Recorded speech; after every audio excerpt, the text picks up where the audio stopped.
Hello. Today we get to continue reading in Luke, starting with chapter 19. Jesus entered Jericho and was passing through. A man was there by the name of Zacchaeus. He was a chief tax collector and was wealthy. He wanted to see who Jesus was, but being a short man, he could not because of the crowd. So he ran ahead and climbed a sycamore fig tree to see him, since Jesus was coming that way.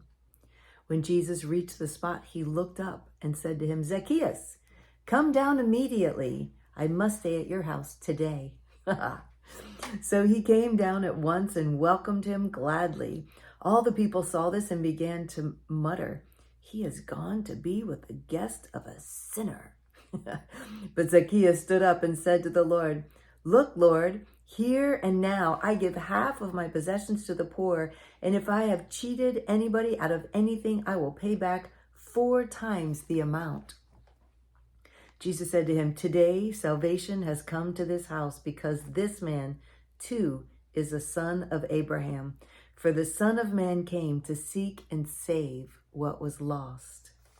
While they were listening to this, he went on to tell them a parable, because he was near Jerusalem and the people thought that the kingdom of God was going to appear at once. He said, "A man of noble birth went to a distant country to have himself appointed king and then to return. So he called 10 of his servants and gave them 10 minas. But put this money to work, he said, until I come back. But his subjects hated him and sent a delegation after him to say, 'We don't want this man to be our king.' He was made king, however, and returned home. Then he sent for the servants to whom he had given the money in order to find out what they had gained with it. The first one came and said, 'Sir, your mina has earned 10 more.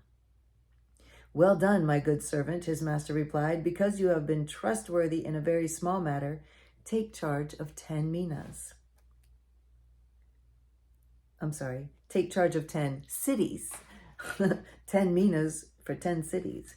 The second came back and said, "Sir, your mina has earned 5 more. His master answered, "You take charge of 5 cities." Then another servant came and said, "Sir, here is your mina. I have kept it laid away in a piece of cloth. I was afraid of you because you are a hard man. You take out what you did not put in and reap what you did not sow." His master replied, "I will judge you by your own words, you wicked servant. You knew, did you, that I am a hard man, taking out what I did not put in and reaping what I did not sow? Why then didn't you put my money on deposit so that when I came back, I could have collected it with interest?" Then he said to those standing by, "Take his mina away from him and give it to the one who has 10 minas."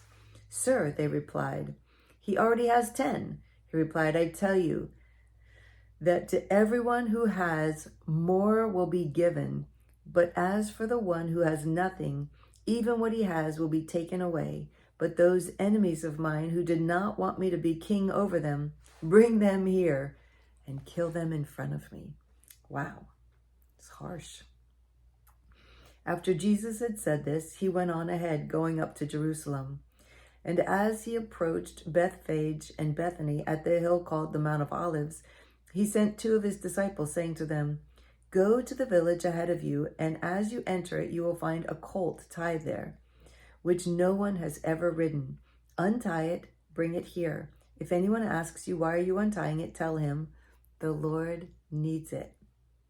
Those who were sent ahead went and found it just as he had told them. As they were untying the colt, its owners asked them, "Why are you untying the colt?" They replied, "The Lord needs it." They brought it to Jesus, threw their cloaks on the colt, and put Jesus on it. As he went along, people spread their cloaks on the road. When he came near the place where the road goes down the Mount of Olives, the whole crowd of disciples began joyfully to praise God in a loud voice for all the miracles they had seen. "Blessed is the King who comes in the name of the Lord. Peace in heaven and glory in the highest." Some of the Pharisees in the crowd said to Jesus, "Teacher, rebuke your disciples." "I tell you," he replied, "if they keep quiet, the stones will cry out." As he approached Jerusalem and saw the city, he wept over it and said, if you, Even you had only known on this day what would bring you peace, but now it is hidden from your eyes. The days will come upon you when your enemies will build an embankment against you and encircle you and hem you in on every side. They will dash you to the ground, you and the children within your walls. They will not leave one stone on another because you did not recognize the time of God's coming to you. Then he entered the temple area and began driving out those who were selling. It is written, he said, my house will be a house of prayer, but you have made it a den of robbers. Every day he was teaching at the temple, but the chief priests, the teachers of the law, and the leaders among the people were trying to kill him. Yet they could not find any way to do it because all the people hung on his words. Chapter 20. One day, as he was teaching the people in the temple courts and preaching the gospel, the chief priests and the teachers of the law, together with the elders, came up to him. Tell us, by what authority you are doing these things, they said. Who gave you this authority? He replied, I will also ask you a question. Tell me, John's baptism, was it from heaven or from men? They discussed it among themselves and said, if we say from heaven, he'll ask, then why didn't you believe him? But if we say from men, all the people will stone us because they are persuaded that John was a prophet. So they answered, we don't know where it was from. Jesus said, neither will I tell you by what authority I am doing these things. He went on to tell the people this parable. A man planted a vineyard, rented it to some farmers, and went away for a long time. At harvest time, he sent a servant to the tenants so they would give him some of the fruit of the vineyard. But the tenants beat him and sent him away empty-handed. He sent another servant, but that one also they beat and treated shamefully and sent away empty-handed.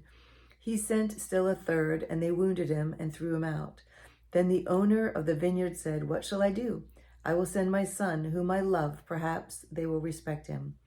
But when the tenants saw him, they talked the matter over. This is the heir, they said. Let's kill him, and the inheritance will be ours. So they threw him out of the vineyard and killed him. What then will the owner of the vineyard do to them?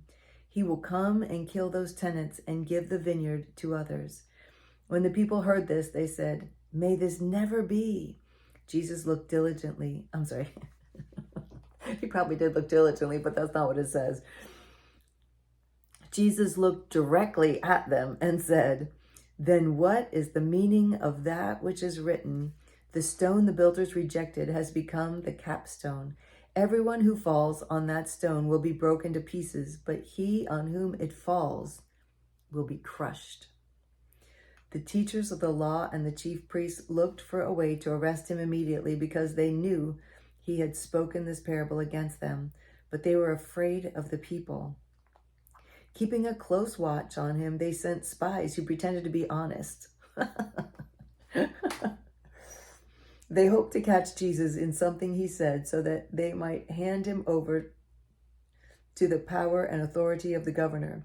So the spies questioned him, Teacher, we know that you speak and teach what is right, and that you do not show partiality, but teach the way of God in accordance with the truth.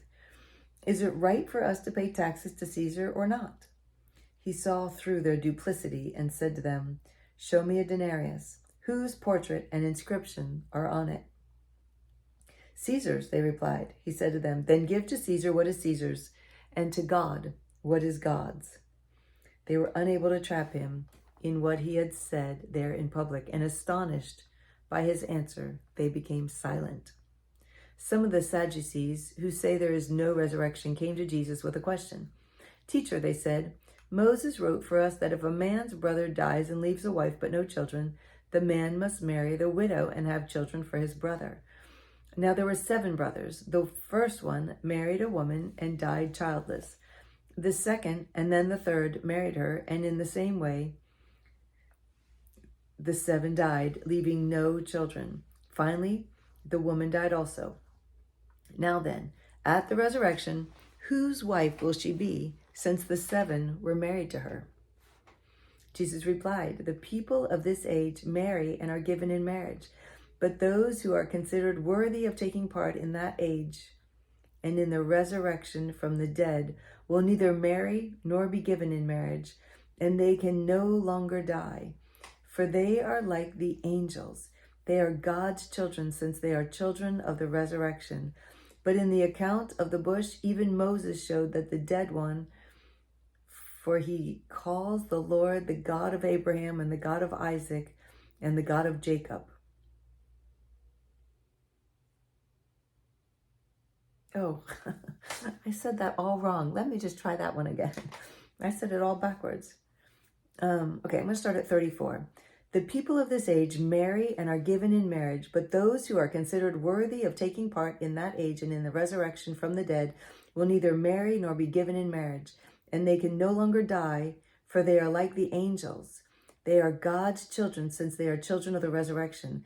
But in the account of the bush, even Moses showed that the dead rise, for he calls the Lord the God of Abraham, the God of Isaac, and the God of Jacob. He is not the God of the dead, but of the living, for to him all are alive. There we go. We got that one. What a great answer. Some of the teachers of the law responded, "Well said, teacher," and no one dared to ask him any more questions. I guess not. Verse 41, then Jesus said to them, "How is it that they say the Christ is the son of David?